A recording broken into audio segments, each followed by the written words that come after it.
Hello all, and welcome to today's lesson. As you can see, we're going to continue with the standard that we looked at yesterday, and we will review that we are going to recognize. Let's see if I can get my pen going. We are going to recognize measures of center, which we did yesterday, that included mean, median, and the last one, think about it, mode. Today we're going to actually move on to measures of variation and talk about how these values vary with a single number, also dealing with numbers in numerical data sets. So we will give quantitative, not measures of center today, but measures of variability. Two of these are interquartile range and mean absolute deviation. We will also talk about something you're more familiar with, which is just range in general. So as we go through today's lesson, two questions that I would like for you to keep in mind are going to be, what is range and what is mean absolute deviation, also known as MAD? And what do measures of variation tell us about data? So we don't just want to know the facts of these two definitions, but we want to know actually how we can use these values to summarize a numerical data set. So let's go ahead and begin figuring out what these are.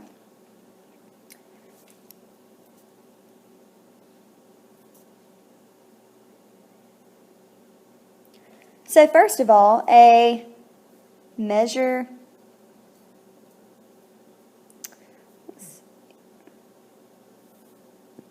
get my green pen so you can tell what we're doing.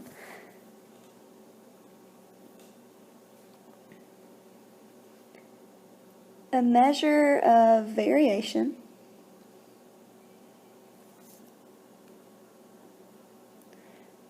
is just a way to measure how much the data values within a set vary. So it's like how spread out or how far apart the data points in a set are.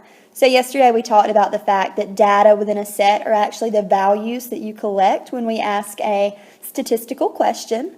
So rather than a measure of center telling us where everything is focused, we want to talk about how spread out that is. You can underline that in your notes, how spread out data is. And then, let's see what I can do. So range, like I said, and mean absolute deviation. Hopefully your words will fit in the blank a little better than mine. Both of these are the ways for measuring variability that we will talk about today. The other in the standard interquartile range is something we'll work on later, but today we just want to focus on range and mean absolute deviation. So the first thing I want us to cover is actually what these are. So first of all, range is the variation of data points between the least and the greatest value in a data set.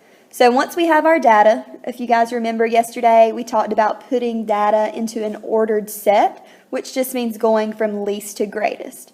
Once we've done that, it's pretty easy to pick out range because we can clearly see, for example, in this data set, the lowest value is 2, the highest in 15.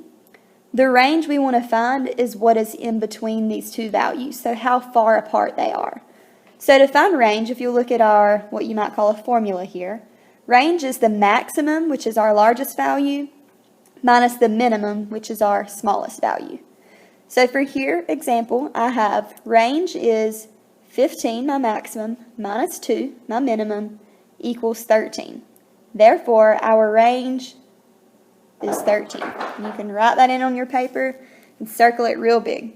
If you need to put some notes, maximum just means greatest or largest number. And minimum just means smallest. And sometimes your range may be a small number, or if your data is really spread out, it could be a lot larger. So as we go through, we might see some more examples of different types of range. And I like to think about it. Some people have some hard times remembering what range is and keeping the definition straight. I like to think of like a range field. We've talked about that in class before, and I think you guys have mentioned it in science. The range in a field or home on the range, that's how far something is, like a big spread of field I like to think about so that we can remember range is the spread of our data set. So now for our next definition, let's go ahead and talk about that big ugly word, is what you guys call it, that we may have not seen before.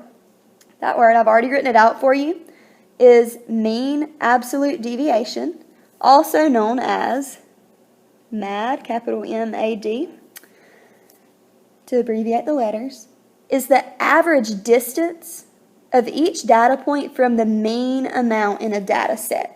So we've already discovered how we can find the mean or how we calculate the mean of a data set.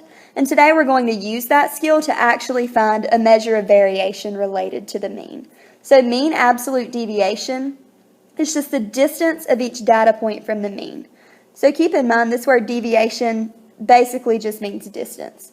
So once we find our mean value, we just need to look at the other values to see what the distance of each one is. And I think that'll clear up some as we see some examples. But the reason that it's a measure of variation is because it tells us that greater numbers for MAD, so greater mean absolute deviations, indicate that the data are farther to the mean or farther away from the mean. Makes more sense.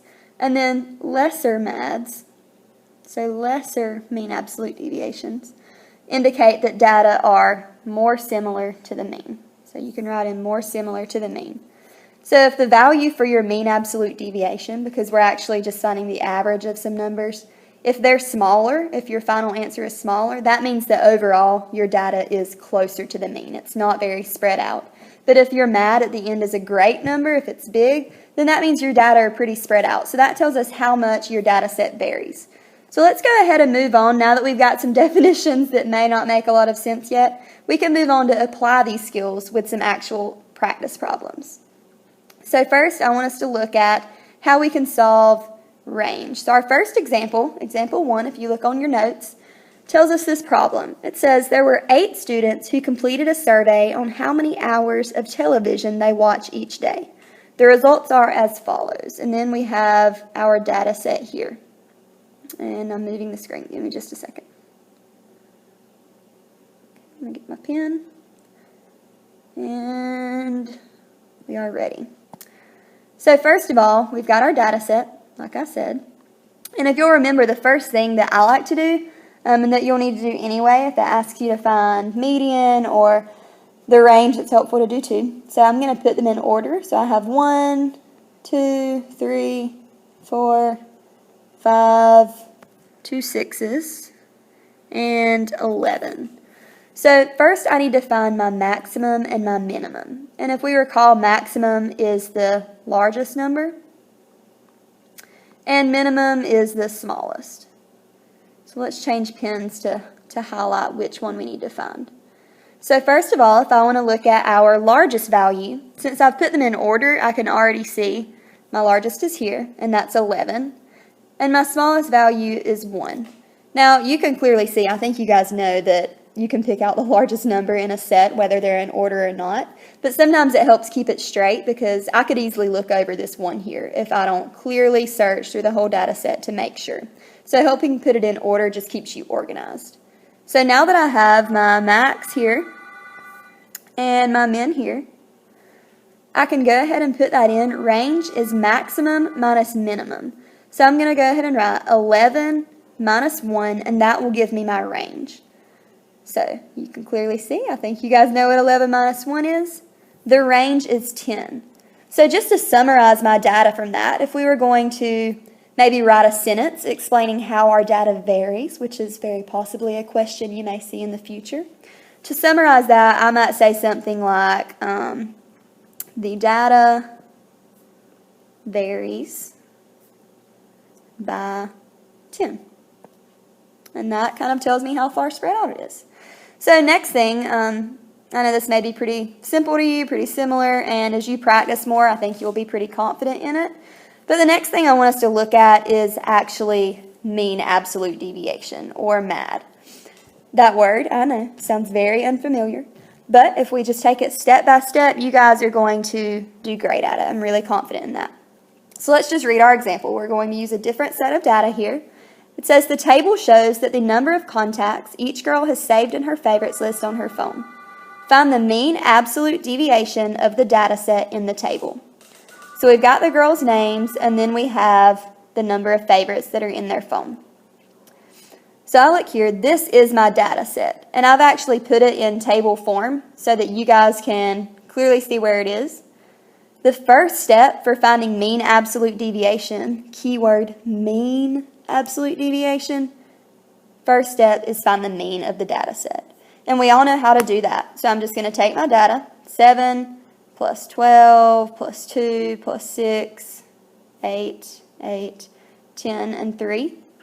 I need to add these values together and then divide by the amount there are. And we've got 8 values here. So when I add them, this would be 19, 21, 27, 35 plus 8 would give me 43, 53, and 56. So when I take my sum here, my sum of my values, and divide by 8, that gives me a mean of 7. So we've got, first step, check it off. Mean equals 7. Now we can move on to start finding the deviation. So let's go ahead and move on to our next slide. And I'm going to rewrite here that the mean was 7, just so we don't forget. So the mean equals 7.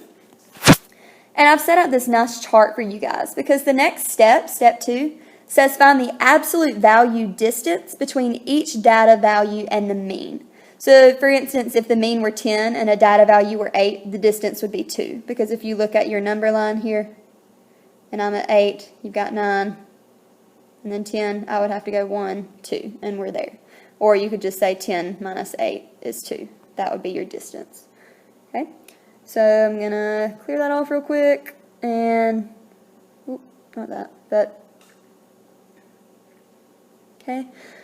So now I can actually look here, and just a little hint for you guys, deviation, when you think about to deviate from your path or to deviate from something, means that you go a little distance away. So keep that in mind, that deviation with D just means your distance. You're finding the distance of each point. So if my mean is 7, that's our path. Pretend that's the path we're deviating from. So first off, I need to find how far away this data value of 7 is from my mean. Well, since my mean is 7, the distance is 0. For 12, 12 is 5 away from 7. Wouldn't we actually have to go negative 5 back? 12 minus 5 would be 7. We don't want to put a negative distance, so that's why it says find the absolute value distance. And we know the absolute value of negative 5 is just 5. So for the distance, I'm just going to put 5. I'm going to erase this to clear up some space, but you leave it on your notes. So next step, 2 is 5 away from 7, because 2 plus 5 is 7. 6 is 1 away. 8 is 1 away. Same thing here. 3 and 4. We've got all of our distances of every data value from the mean. Simple enough. Just find the difference between each value and the mean. Once I do that, step 3 tells me that I need to find the mean, which we know is the average of these distances. So basically, you look at it. Let's change our color in our pen. When I look here, I've got a whole new data set of my distances. So the first step to find the mean, as we can see here, is find the sum of our distances and divide by the amount there are. And again, we still have 8.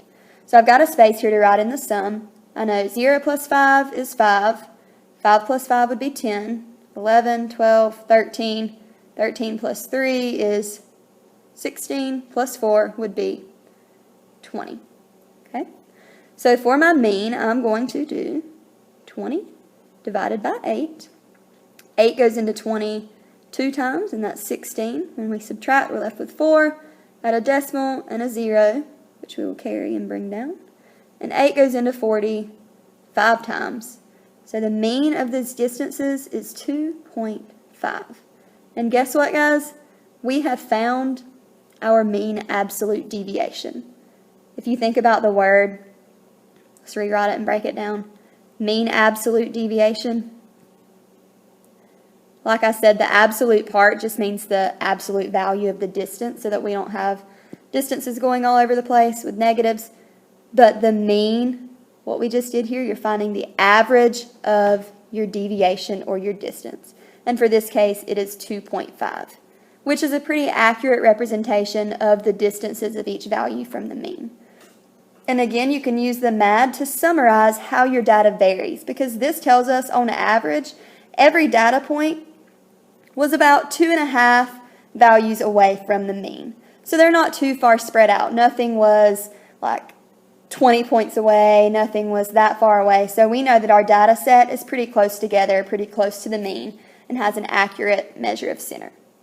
And for our lesson today, that pretty much has it covered. So if you guys have any questions when you see me in person or we get back to school, please feel free to bring your notes, jot down anything you might need to ask, and we should be ready to go. And this vocabulary foldable is something that we will look at later just to help you keep the terms we've seen in the past few days, just to help you keep those straight, because as you know, we've covered mean, median, and mode, which were our measures of center.